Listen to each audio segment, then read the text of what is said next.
నమస్తే, welcome to our channel. నేను మీ పద్మావతి. ఈరోజు మనతో పాటు ప్రముఖ ఆధ్యాత్మికవేత్త మరియు వాస్తు జ్యోతిష్య పండితులు శేషగిరిరావు గారు ఉన్నారు.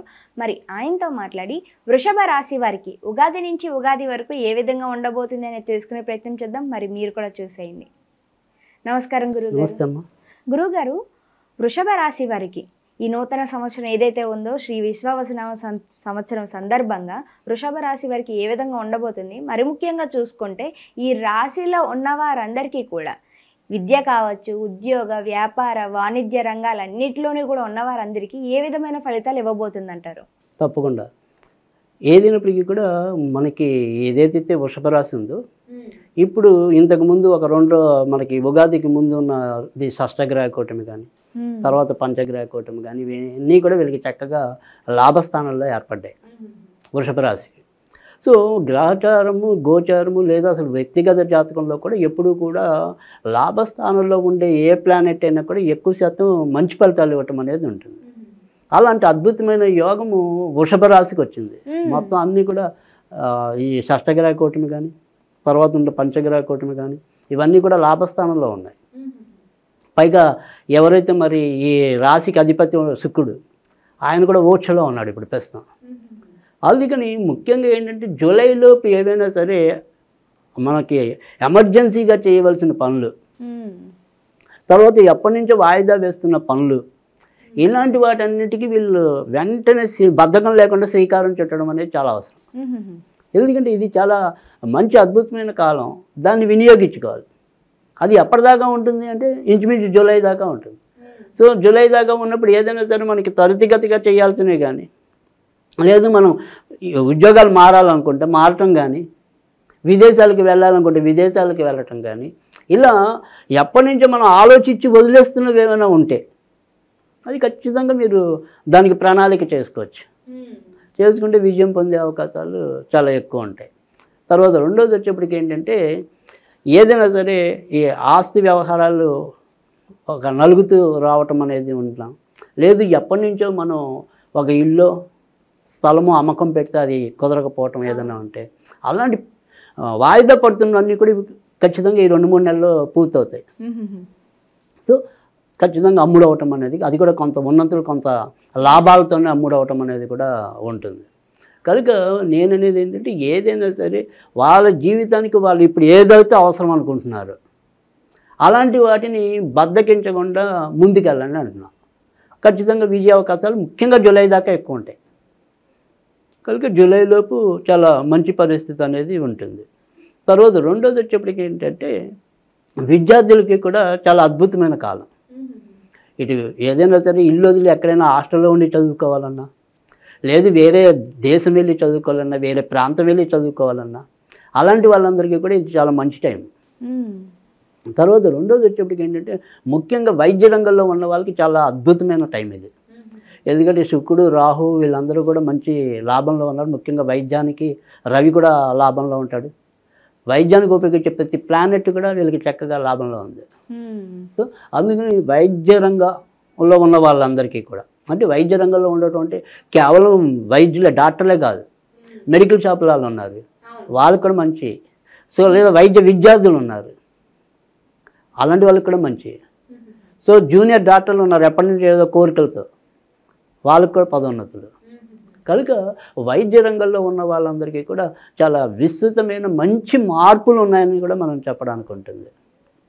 తర్వాత శుక్రుడు రాహు కాంబినేషన్లో ముఖ్యంగా ఆన్ ద స్క్రీన్ అంటే నటులు, అంటే తెర వెనక ఉండి పనిచేసే వాళ్ళు కాదు, సినీ నటులు ప్రత్యక్షంగా ఉండేవాళ్ళు, బ్యాక్ పనిచేసేవాళ్ళు కాకుండా సాంకేతిక నిపుణులు అంటాం, బ్యాక్ పనిచేసేవాళ్ళు. అలా కాకుండా ప్రత్యక్షంగా ఆన్ ద స్క్రీన్ ఉండే ప్రతి వాళ్ళు కూడా, వాళ్ళు కమెడియన్స్ అవ్వచ్చు, హీరోలు అవ్వచ్చు, హీరోయిన్లు అవ్వచ్చు, ఎవరైనా సరే వాళ్ళందరికీ కూడా మంచి టైం. సో కనుక సినీ పరిస్థితుల్లో ఉన్న వాళ్ళకి కూడా అద్భుతమైన కాలంగా చెప్పవలసి ఉంటుంది. తర్వాత రాజకీయ రంగంలో కూడా మంచి మార్పుల కోసం కానీ లేదా కొంత మంచి పదవుల కోసం ఎదురు చూస్తున్న వాళ్ళకి కూడా ఇది జూలై దాకా నేను చెప్పేది ముఖ్యంగా అయితే. సో అందుకని జూలై తర్వాత నుంచి మళ్ళీ కొద్దిగా వీళ్ళ గ్రహస్థితి కొంత కుంటుపడుతుంది.